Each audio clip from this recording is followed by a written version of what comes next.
আজকে আমরা একটা চর্মরোগ যা আমরা সোরিয়াসিস বলে থাকি এই সম্বন্ধে দু চার কথা বলবো।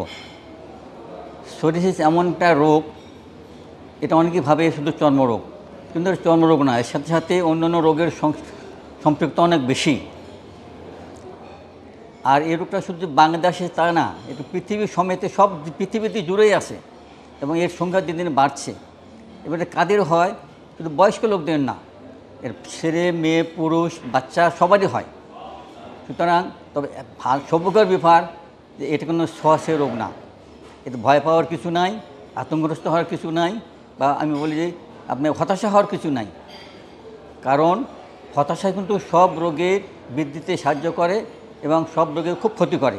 সুতরাং যাদের শরীর হচ্ছে দয়া করে হতাশা হবেন না। আপনি মনে করেন শরীর হচ্ছে নিকটবর্তী কোনো ডাক্তার সাহেবের যোগাযোগ করেন, হাসপাতাল যোগাযোগ করেন, তাদের পড়াশোনা মতো আপনার চলেন। কারণ আমরা বলি জীবন অভ্যাস লাইফস্টাইলের সাথে সে সাথে অনেক সম্পর্ক আছে। লাইফস্টাইল ম্যানেজ করেন। অনেকে প্রশ্ন করেন যারা মেয়েদের ছাড়া যার শরীর হয় তারা কি বাচ্চা নিতে পারবে? আমি বলি হ্যাঁ, বাচ্চা নিতে কোনো নিষেধ নাই। শরীর তো কোনো সেরকম অসুখ না যে বাচ্চার থেকে আপনি হলে বাচ্চারা ভেবেন, কোনো কথা নাই। কিন্তু একটা জিনিস খেয়াল রাখতে হবে, শরীরে আমরা যে কতগুলো ওষুধ ব্যবহার করি, এই ওষুধগুলোর পার্শ্ব প্রতিক্রিয়া আছে এবং কতগুলো ওষুধ আছে যেটা খাইলে আপনি 6 মাস আগে থেকে ওষুধ বন্ধ করতে হবে, বাচ্চা নিতে চান। আবার কতগুলো ওষুধ আছে খাওয়ার 3 বছর পরেও বাচ্চা নিতে পারবেন না। সুতরাং আপনি যারা বাচ্চা নিতে চান তারা আপনার নিকটবর্তী ডাক্তারের সাথে পরামর্শ করে নিশ্চয়ই ওষুধগুলো খাবেন। কারণ এইসব ওষুধ ছাড়া অন্য অন্য ওষুধও শরীর কন্ট্রোল করা যায়।